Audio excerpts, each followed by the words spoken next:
Shalom, shalom, frères et sœurs en Christ. Je vous salue au nom de Jésus-Christ, notre Sauveur. Je me nomme servante de Dieu, Marie-France Collard.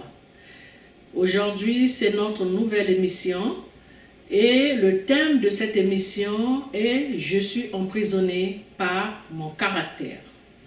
Et c'est de là que nous allons parler, nous allons partager. Quelle est la définition du caractère? Le caractère est un schéma psychologique associé aux caractéristiques dynamiques propres d'un individu.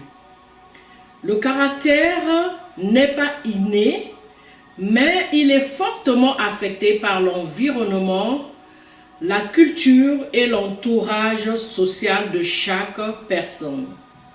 Le caractère d'une personne est différent des autres. Cela signifie que chaque personne a son caractère.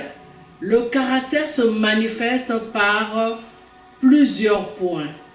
Nous allons voir dans le livre de Genèse 3, 4 à 6. Qu'est-ce que ça nous dit? Lorsque le serpent a visité Ève, il lui a séduit par quoi? En lui disant que si vous mangez de ce fruit, vous serez de Dieu et vous pouvez décider du bien ou du mal. Et Ève, en entendant cette parole, fortement, elle a été touchée et a accepté, donc elle a été séduite et a pris le fruit, a donné à son ami Adam. Parce qu'en ce temps, on ne pouvait pas parler du mari, du couple. C'est bien après que lorsqu'ils ont été chassés du jardin, c'est là où on parle maintenant du couple. Mais à travers ce fruit qu'ils avaient mangé, cela est allé déposer en eux une mauvaise sémence. Et là, nous allons voir dans le livre de Galates 5, 19 à 21, que les œuvres de la chair se manifestent, ce sont l'impudicité, l'impureté, la dissolution, la jalousie, les querelles, l'animosité, les divisions, les sectes, tout ce qui vient avec. Et l'homme, en étant habité par ces mauvaises choses dans son cœur, il va le manifester physiquement parce que cela vient de son cœur et il le manifeste physiquement. Quand nous constatons même dans le livre de Marc, verset 15, Marc chapitre 15 plutôt, verset 20 jusqu'à 31, nous allons voir que les chefs de prêtres, les spécialistes de la loi, les anciens et les sahédrins, par la jalousie, ils ont accusé Jésus-Christ. Lorsqu'ils l'ont accusé, c'est par rapport aux enseignements que Jésus était en train de donner. Même quand il était en train d'enseigner dans le temple. Donc tout ça là, ça remontait en eux des fruits, des semences de jalousie. Et c'est ce qui a fait qu'ils puissent l'accuser. Et surtout quand Jésus avait dit dans le livre de Jean 2, chapitre 2, verset 19, en disant « Si vous détruisez ce temple, ça sera reconstruit en 3 jours. » Cela est venu susciter encore en eux une pire jalousie. Et à travers cette jalousie, ils l'ont comme accusé en l'emmenant devant le gouverneur qui est Pilate. Mais Pilate en ce temps n'avait pas trouvé quelle était la faute que Jésus avait commise. Mais Pilate, lui, savait que c'était la jalousie. Et Pilate, pour essayer de demander comme l'accord de la foule pour savoir si c'est qui devait libérer, et là, la foule a répondu qu'il voulait que ce soit Barabbas au lieu de Jésus. Tout ça là, ça fait partie du caractère de l'homme. Le caractère de l'homme est prêt à tout. Et la Bible nous a fait voir même là où même Caïn a tué son frère Abel, c'est à cause du caractère, le mauvais cœur, le cœur d'envie, le cœur d'avarice. Et voilà, lorsque Pilate ne trouvait pas comment libérer Jésus, et il a accepté, lui aussi il a été séduit par la foule, et finalement Jésus-Christ a été conduit dans la cour, c'est là où il a été torturé, malmené, il a reçu 39 coups de chicotte, et son dos a été déchiré, et son visage par la couronne des épines a saigné. Et là, ils ne se sont même pas arrêtés que là. Ils l'ont emmené jusque sur la montagne de Golgotha. Et là, il a été cloué. Regardez un peu la longueur des clous qui a été enfoncée dans la peau de Jésus.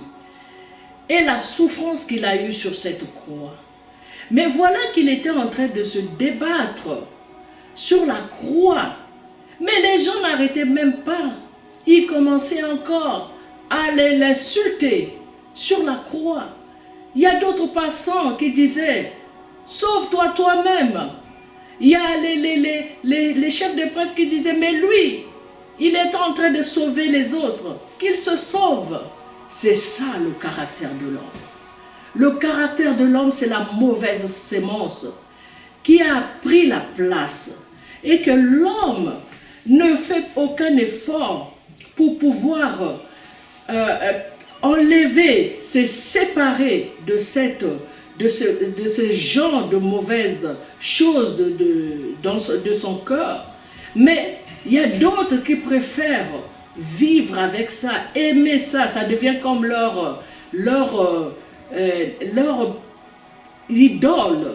Donc ils aiment faire du mal que de faire du bien. Et lorsque ces personnes, malgré tout ce qu'ils ont fait, ils ne savaient pas qui était Jésus. Oui, Jésus a enseigné, Jésus a guéri, Jésus a opéré des miracles. Mais eux, vu qu'ils étaient toujours bornés à entendre un autre Messie, donc pour eux, ils voyaient Jésus comme tout le monde, comme tout être. Alors que lui, il avait seulement pris la peau de l'homme pour venir donner son corps en sacrifice afin que nous soyons sauvés. Mais lorsque Jésus a rendu l'âme sur la croix, la Bible nous dit que le ciel s'est assombri. La terre, il y a eu un tremblement de terre. Et par cette puissance qui venait du ciel, le voile du lieu saint s'est déchiré en deux. Et le voile en se déchirant, qui dit le voile se déchirait, dans Marc 15, 38, c'est là qui dit le voile du temple se déchira en deux, depuis le haut jusqu'en bas. Et cela a donné accès à tous. Et cela aussi a apporté le changement de nos cœurs, de nos caractères. Mais les gens n'ont pas voulu changer. Mais nous ne pouvons pas seulement rester dans ce chapitre. Nous allons naviguer un peu dans le chapitre de l'acte 3, versets 1 à 11. Nous allons voir aussi que dans ce livre, il y a eu un paralytique qui se tenait devant la porte. Cette porte se tenait là et se nommait la Belle. Et ce paralytique était toujours déposé là. On ne sait pas si c'était les amis, si c'était son père ou sa mère, on ne connaît pas. Mais la Bible nous dit, tous les jours, il était déposé devant la porte. Et devant la porte, il demandait l'aumône. Il demandait qu'on lui donne de l'argent.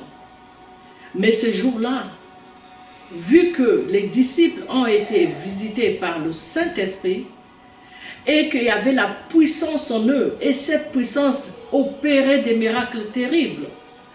Et cela a fait que Pierre et Jean, lorsqu'ils montaient au temple pour venir enseigner, ils arrivent devant le temple, ils trouvent que ce paralytique était là, devant la porte, et ils demandaient l'argent. Et Pierre et Jean, en voyant ce paralytique, ils ont dit, nous n'avons ni l'or ni l'argent. Mais ce que nous avons, ils ont demandé de leur fixer. Et quand le paralytique les fixa, d'un coup, Pierre l'a tenu par la main et ses pieds et ses chevilles se sont endurcis. Voilà que le paralytique s'est levé, le paralytique commence à sauter, le paralytique a retrouvé tous ses sens. C'est ça les bonnes œuvres. Les bonnes œuvres, c'est ce que Pierre et Jean ont manifesté dans l'amour en communiquant la vie à ce paralytique qui marchait dans le désespoir. Mais aujourd'hui, nous allons voir que dans nos églises, il y a beaucoup d'animosité, des caractères qui ne changent pas. Les caractères qui ne changent pas.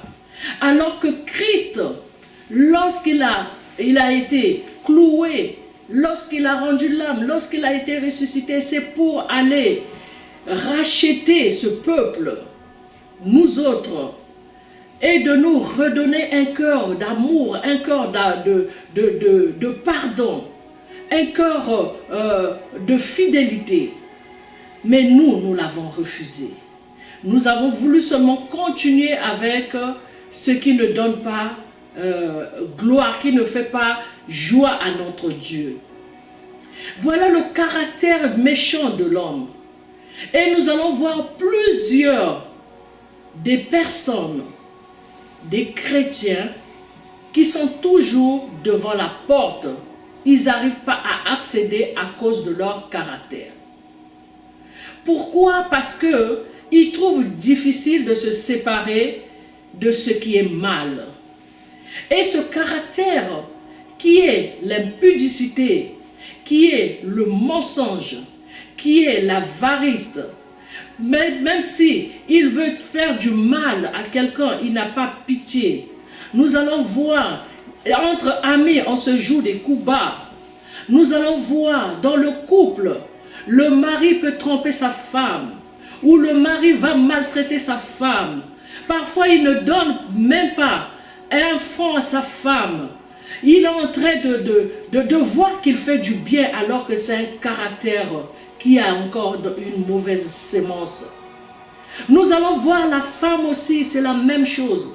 Qu'il ne va pas prendre soin de son mari, qui est là à faire des problèmes à son mari, des problèmes parfois qui font honte. Ça veut dire qu'elle a encore cette sémence de serpent en elle. Nous allons voir, il y a d'autres qui maltraitent leur belle famille, qui maltraitent leur beau-fils, leur nièce, leur cousine, leur soeur, leur frère. Ils n'ont pas du mal à se séparer étant les chrétiens. Ils font le mal comme ils respirent. Mais eux, ils sont toujours les premiers à crier que Jésus-Christ est sauveur. Nous allons voir que quand le paralytique a eu les pieds, et il sautait, il est parti, il est rentré dans la cour avec Pierre et Jean.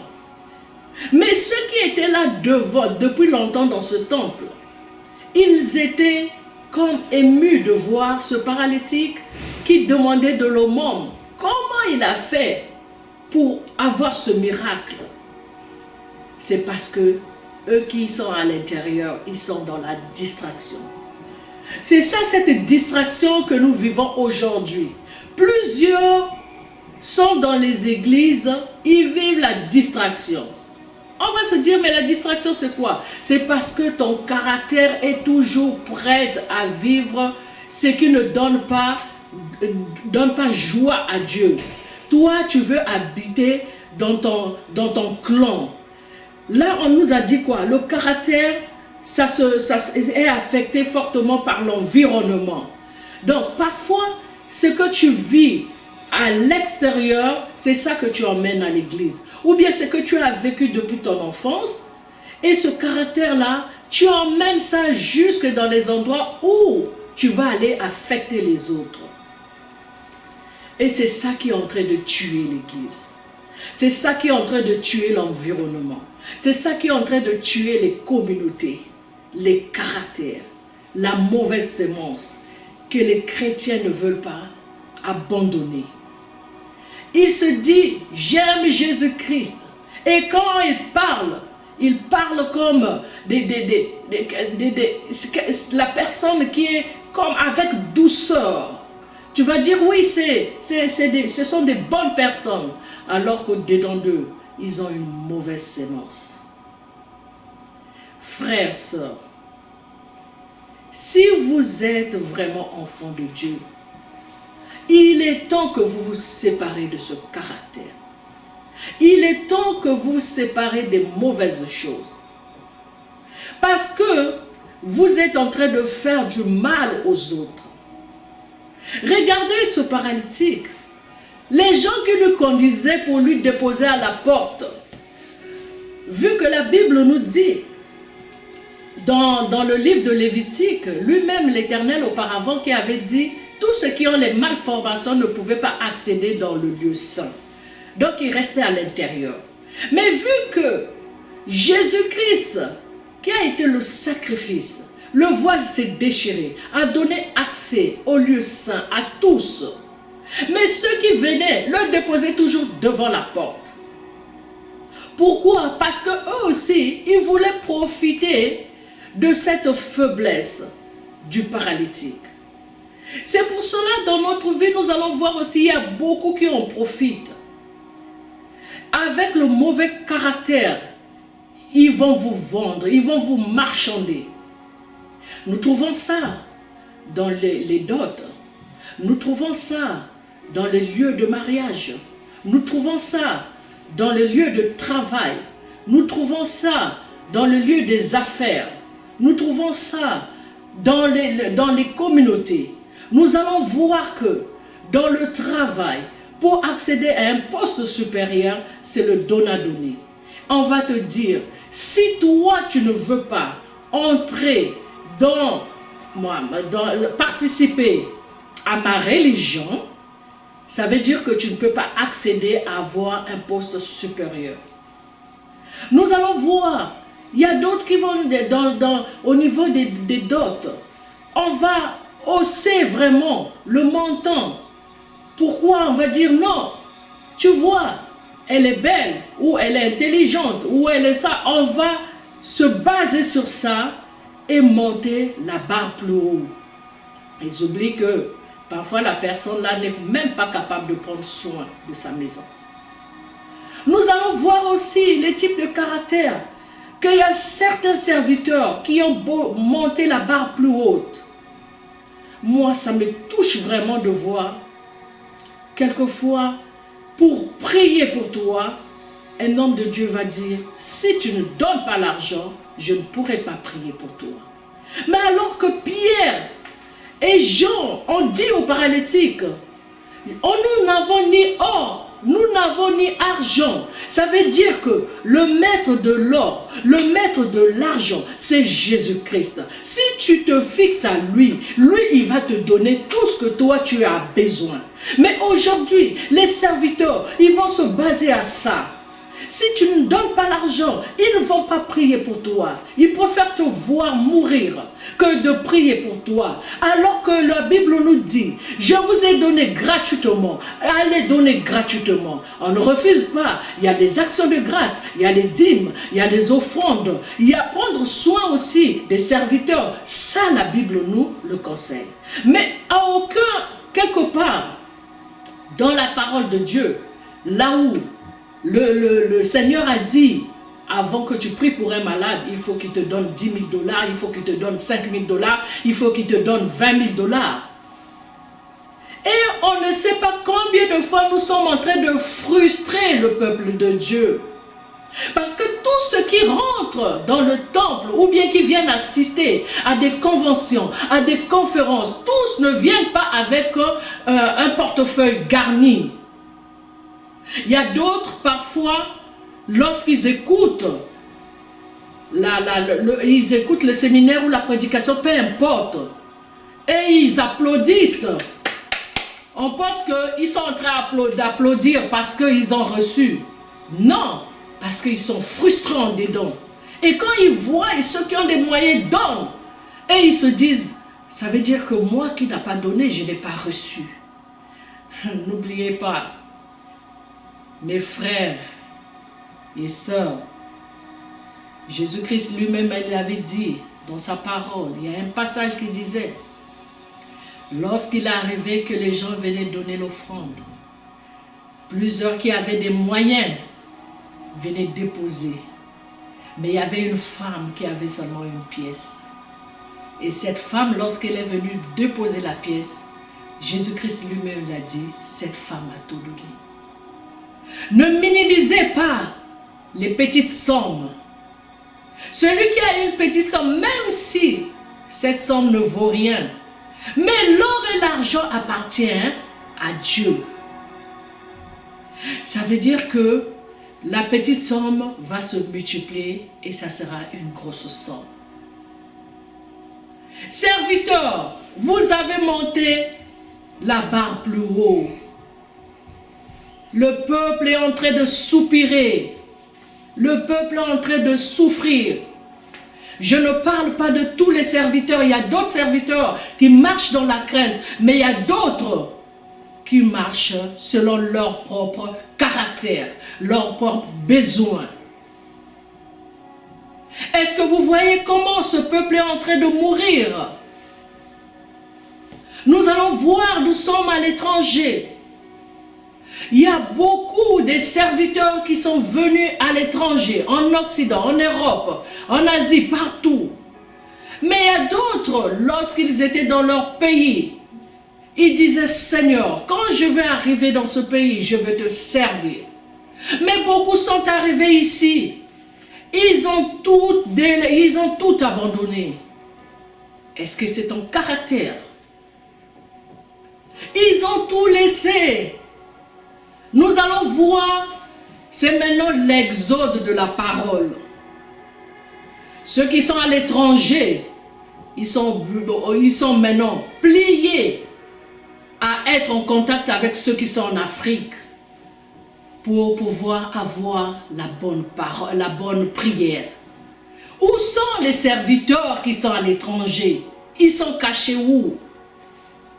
Où sont les serviteurs que le Christ a envoyés en mission? Allez-y faire de toutes les nations les disciples. Ils sont où? Est-ce que ce n'est pas votre caractère?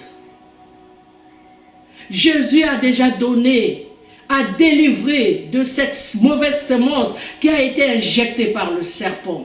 Nous sommes désormais libres, nous avons un cœur pur. Mais nous-mêmes, nous aimons rester à la porte. Nous ne voulons pas aller plus dans le lieu saint.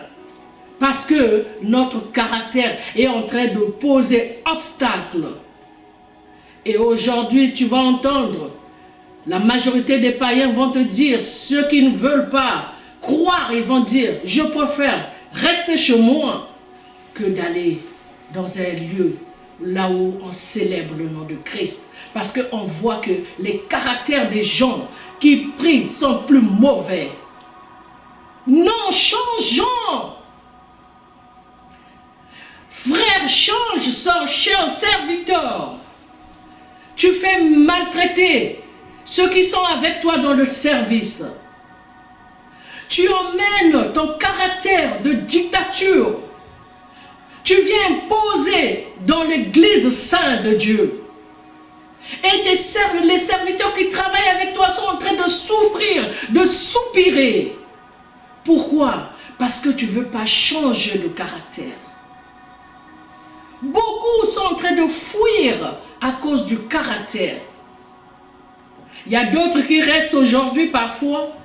Ils restent par la distraction comme je vous ai expliqué.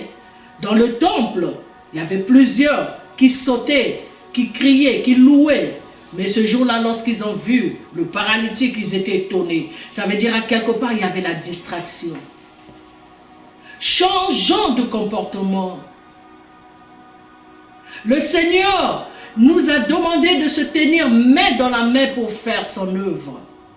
Le Seigneur a demandé que nous soyons la lumière de nos familles. Lorsque nous reflétons un bon comportement, un bon caractère, ça va affecter l'environnement aussi. Et ceux qui ne connaissaient pas le Seigneur, le Christ, ils viendront au Seigneur. Mais si nous restons toujours dans notre carapace de maltraitance, de faire souffrir les autres, d'imposer des montants exorbitants, en disant, si toi tu ne donnes pas ceci, ton enfant ne sera pas consacré. Si tu ne donnes pas cela, ton mariage ne sera pas fait. Nous avons nous-mêmes fait des barèmes des prix. Oh Seigneur, il y a des moments où je me demande, est-ce que ce paradis est là ou c'est l'enfer qui est là? Changeons de caractère. C'est ton caractère qui est en train de t'emprisonner pour ne pas vivre la gloire de Dieu. Frères, sœurs, serviteurs, hommes de Dieu,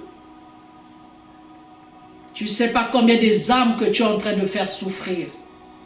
Aujourd'hui, nous allons voir, plusieurs vont dire, oh non, ce président de la République, il est en train de maltraiter son peuple. Oui, on le voit, on le sent. Mais toi, tu fais quoi pour les fidèles qui sont dans ton église? La plupart des serviteurs, vous allez voir, c'est leurs enfants sont à l'étranger en train d'étudier. Mais les fidèles qui sont assis sur les bancs tous les jours là, ils ont des enfants. Il y a des étudiants aussi dans vos églises. Qu'est-ce que vous en faites? Changez de caractère. Le caractère n'est pas inné. Le caractère, ça se change. La façon que nous éduquons nos enfants, pour ceux qui ont déjà des enfants, sachez que c'est la même façon que nous pouvons nous éduquer nous-mêmes. Revoyez votre travail. Frères et sœurs, revoyez votre place dans l'église. Parce que nous voulons que les choses changent. Nous voulons que les choses changent et qu'on présente ce Jésus, lorsqu'on parle, on parle avec sincérité, mais avec un cœur pur. Quelquefois, tu manges dans l'assiette avec ton ami, tu crois que c'est un bon ami, alors que cet ami, c'est celui qui va te trahir comme Judas. Changeons. Et vous êtes les premiers à salir les noms aussi, même de ceux qui font du bon service. Des frères et sœurs qui se tiennent bien, vous êtes les premiers à les salir aussi. Non, frères et sœurs, changeons de caractère. Galates 5, 22 nous dit, mais le fruit de l'esprit, c'est l'amour, la joie, la paix, la patience, la bonté, la bénité, la fidélité. Revêtissons-nous de ce Galates 5, chapitre 5, verset 22. Ayons le fruit de l'esprit.